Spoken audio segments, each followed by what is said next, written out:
And we are back, guys. We have missed you. So much has changed in our lives. Actually, nothing has changed. I'm just making that up. It sounded like the right thing to say when you haven't been away for a while. If you're watching us on YouTube, welcome. We've figured, oh my gosh, the church has a YouTube channel, so let's get these up there as well. So again, if you are watching on YouTube, we call them a devotional, but really they're more like a faith talk.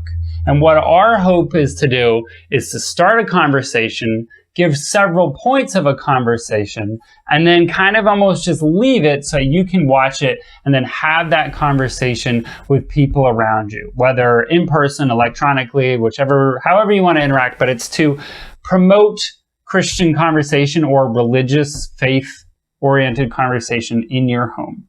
So let's get started. Normally, Morgan and I discuss stuff a little bit ahead of time, but this one I want her to be blindsided because I was so blindsided. So if I look really bad in this video, Evan is putting me up for it, so blame him. Yeah. I've mentioned in others of these, I've been doing in my personal devotions this long, slow work through on the Gospel of Mark. Finished Mark today, and this is one of the last passages, the last things that is said in Mark. So Mark ends on... Who says them? Jesus. Mark ends on verse 20. This happens in verse 17. So usually like what you end with, this is how you punch home, okay? And this just struck me today. So this is Jesus talking. And this is him literally talking to his disciples before he bounces. So this is like his final moment of instructions, okay? Like, hey y'all, I gave you all those sermons, died, came back. Here's a little footnote, right? That's where we're at. Okay. And these signs will accompany those who believe, okay? By using my name, they will cast out demons. They will speak in new tongues. Nothing surprising. That's pretty biblical stuff. Then in verse 18, they will pick up snakes in their hands. And if they drink any deadly thing, it will not hurt them. They will lay their hands on the sick, and they will not recover. So it and they will recover. Sorry, and they will recover. It's like, what? And they will recover. I'm going to read that one more time. Let that sink in. This is how Jesus says, hey, by the way, this is how you're going to tell who's a Christian. And these signs will accompany those who believe. By using my name, they will cast out demons, they will speak in new tongues, they will pick up snakes in their hands, and if they drink any deadly thing, it will not hurt them. They will lay their hands on the sick, and they will recover. There's some pretty intense things that Christians are able to do.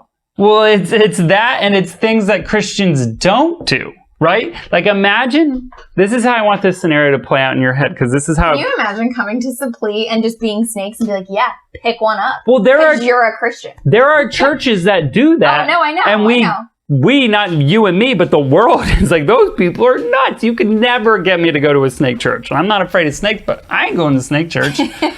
But even snake church, they don't drink poison. Imagine somebody saying to you like, hey, I'm a Christian. Like drink the Kool-Aid. Yeah, stop. That's not funny. Imagine somebody saying to you like, hey man, I'm a Christian. What's your follow-up question usually? It's like, oh, that's so cool. Where do you go to church? Or, oh, tell me more. Or that. It should be, according to this, have some poison. You'll be fine, right? Like that. And so why am I talking about this? Because it struck me so much. I'm feeling this disconnect of like, here is what Jesus says Christians will do, should do. I've been to church my whole life and I've never picked up a snake and I've never drank a glass of poison. I've never cast out a demon. I've never spoken in tongues. I've never laid hands on somebody and they were healed. So does that mean I'm not a Christian? And twofold with that, what are we doing in our churches? Where did that stuff come from? Which also makes me thinking, I know I'm saying a lot, but I want you to respond. My whole job, youth ministry. You're not teaching kids to pick up snakes. I'm not. Or stomach poison. We do sometimes with the Doritos, but when nowhere in the Bible does it say, hey, run this program for teenagers and teach them about God. That command is not in there, but the command, well, not a command, but the litmus test that you can drink poison and be fine is. So why am I doing one and not the other? So I know I threw you like what is my first question? My first question is, why don't we do those things? What?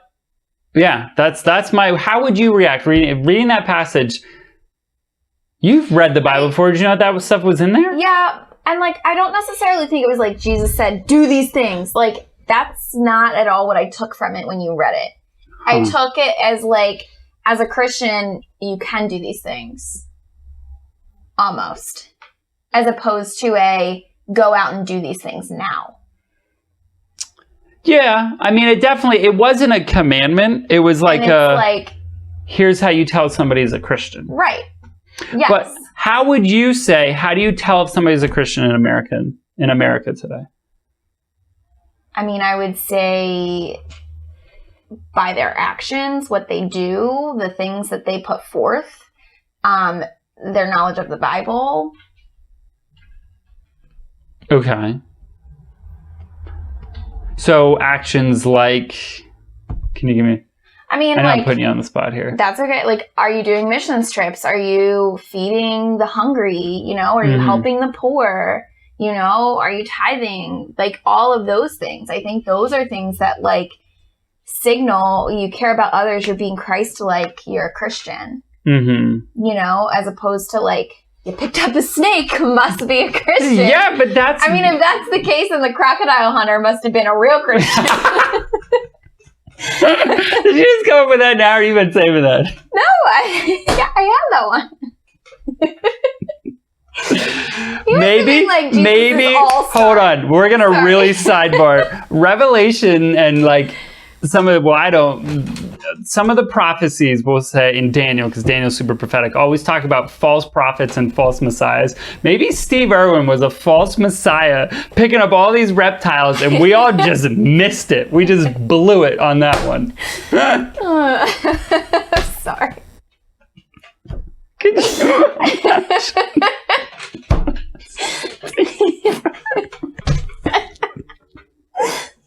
We're leaving this in. You have to watch us laugh, and I hope you laugh too. I'm so sorry. I didn't mean to derail the conversation. No, the real thing I wanted to talk about is what happens in our churches, is it quote unquote biblical? That's a tough question. Yeah, it is. Like, if this is Jesus's final, hey, you'll know people are Christians. And granted, this is one verse in the Bible. Like, there's other much safer ones of ways to know somebody's a Christian. But this is Jesus' red letter, for lack of a better, red letter Christianity. This is Jesus saying, hey, you'll know people are Christians because they'll drink poison and be fine. I've never heard that before in a sermon, that kind of stuff. I've read Mark before, but man, that just jumped at me today. I was like, what? Where did that come from? You know what I mean? And picking up snakes and all that kind of stuff. So why, I guess I ask you again, why is church not filled with reptiles and poison? Because I think it's not where you come to prove you're a Christian. I mean, you come to sit at the feet of your Lord and worship and pray and admire and thank, and you come to church broken and a sinner. You don't come to prove your Christianness, for lack of a better term. I don't think that church is the place. That was amazing. I think wow, that was really good theology. So I guess, yeah, then that becomes, what is the point of church? And I think you hit the nail on the head. It's community. It's not to prove your Christianity. It's not to prove anything. So then I guess where is the place for this teaching of Jesus? Because clearly the way we're operating right now is we've said there's no place for it. I mean, but I'm sorry, can I just keep going? I'm the worst, I know. You always cut me. I'm the worst. Keep going. Just hear this thought, right? I just lost my thought. Can I take over then? Yes.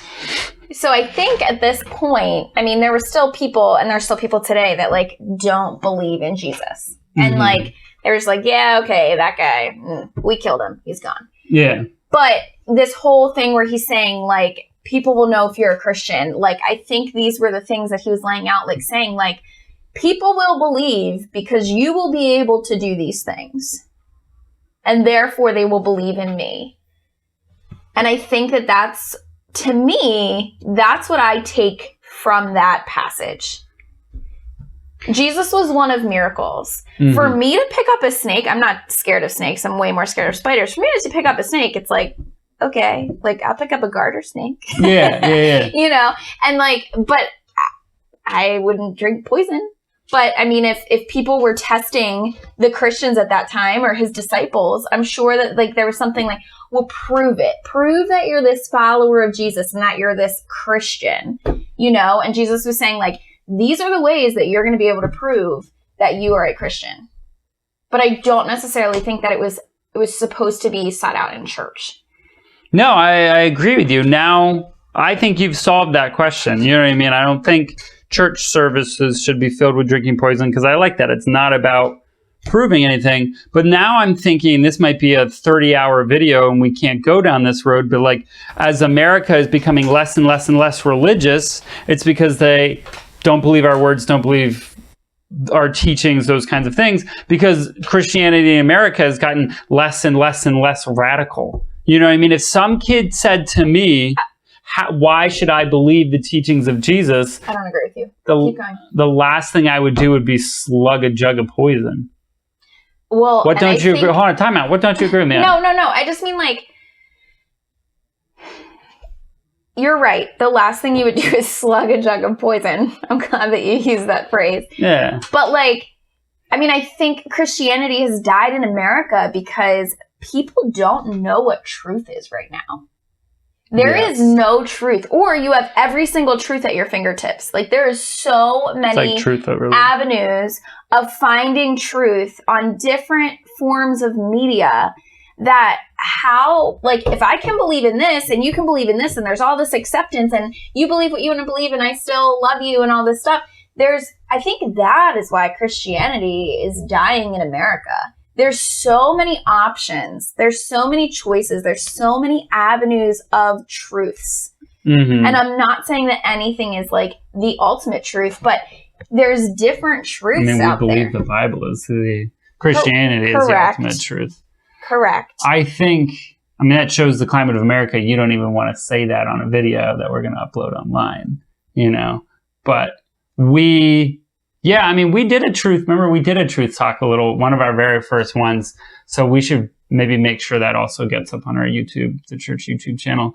But to delve back, there's a plethora of reasons of why the church is dying in America, and we could go down that road maybe in another video. But it's like that. I don't think these extreme ways of proving Christianity is the way to pull people back in. Yes, I agree. Please, to pull us back. No one. Yeah. If you have... Please don't drink poison. Yeah, please don't bring snakes to church. Pause this video and go grab a snake and some poison. Please. No. But laying of hands, we do that in our church. We do that to our elders. And we do that when new deacons are brought in. Those kinds of things. But what's tough, this is what's tough for me. Because again, I'm not saying to drink poison, but me, Evan, I struggle with a form of Christianity that says, take half of this sentence that Jesus says, do that, throw away the part that's too weird for you, and then pick up again where it gets nice. Yeah. That I think is extremely dangerous. So I guess, again, this is going to be another one of our videos that don't wrap up, but that right there is the question to have with your family is that the way to approach Christianity? Because we do that. There's a bunch of stuff in the Bible that you may not like or agree with, or that, ooh, that's a little weird. I don't want to go there. Mm-hmm. But do we take what Jesus says and say, okay, I'm good with this part, but this part, let's forget about it. We do that every day, right? Like, the classic one is, and this isn't to make, no, I'm not even going to say it, never mind. But we do this stuff all the time. You'll read through, there's all these lists of sins in the Bible that say, don't do this, this, this, and this. We'll not do 5 of them, but that last one's really fun. And so we'll just skip, and we'll skip I mean, another one is cliche. To what point do we make this into our own human religion and not about Jesus anymore? Yeah, I mean, we're doing like Swiss cheese Christianity because that part's too weird. Let's poke that part out. That part's too weird. Let's eliminate that. We don't do this anymore, so we're going to put this over here. Yeah. So I think that's, again, the conversation is watch this and sit with your family and say, what do you do when you come across something that's weird, like picking up snakes, or something that's uncomfortable, like a very harsh command, and or those drinking poison. Yeah, or drinking poison. Don't anybody watch this video and drink poison. But like, are we Christians if we're just skipping, right? Like you're so right. The first two parts of that sentence were super safe. Then it got super weird. Then the end gets safe again. We do 3 out of those 5 things in churches. You can find a church today in America that does speaking in tongues. You can find a church today in America that does laying on of hands and casting out of demons. Thank you. I forgot what the other one was. And casting out of demons. We did say, yes, you can find snake churches, but you definitely can't find any churches drinking poison. And if you can, call me because I want to know where they are. I want to go to that church. No, I'm kidding. But so we chop it up and we throw away the stuff we don't want. And I think that's what's really scary. Sorry, we had to do a quick cut there. Our conversation got off on a sidebar and we're trying to keep these videos a little bit shorter so that they're more manageable. But yeah, I mean, I guess today we're bringing you a problem and not a solution, but a thing to discuss with your family is it Christianity to just cut or bounce around this stuff that's weird or uncomfortable when they came from Jesus, we believe. So that's a really difficult thing. So interact with that and you wrestle can with comment. And say, drop us comments, call us, text us, all that good stuff. Thank you so much for watching. Enjoy the rest of your day. Have a good week.